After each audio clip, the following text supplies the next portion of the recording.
Polynomial derivatives.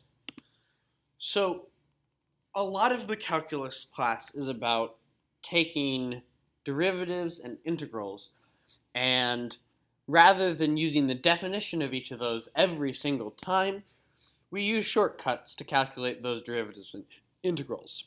So one of the exercises that I assigned in class was to use the definition of derivatives to show that the derivative of a simple polynomial function x to the n is n times x to the n minus 1. So the idea is whenever we have some sort of polynomial, say 3x to the 7th, I can say that the derivative of it is n, which is 7, times the 3, times x to the n minus 1 would be 6. So 21x to the 6th is the derivative of 3x to the 7th. I am not saying that these two things are equal.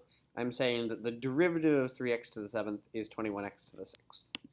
So if f of x equals x to the 9th, determine f prime of x. F prime of x equals, well, n is 9x, and then we reduce the power by 1. So 9 minus 1 is 8. So that's the derivative. Find the derivative of y equals 3 times x to the 5th. We put 5 in front as a coefficient. 3 times 5 is 15. And then x to the, reduce the power by 1 to the 4th. Write an expression representing the slope of the curve this. Well, slope means derivative.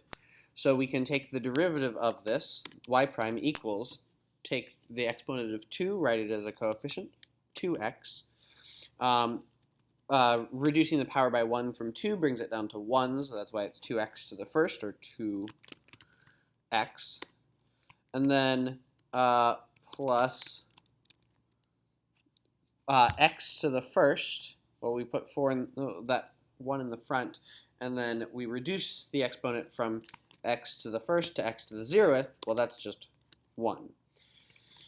And then 6 is a constant, so the slope of a constant is 0 because there's no slope being made by it. It's constant. It's not going to change. It's always canceling out.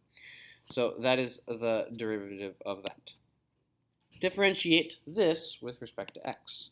Y prime equals, take our exponent of 7, write it as a coefficient, 14x to the 1 fewer power to the 6th. 6 we're going to write as a coefficient, so 6 times 9 is 54.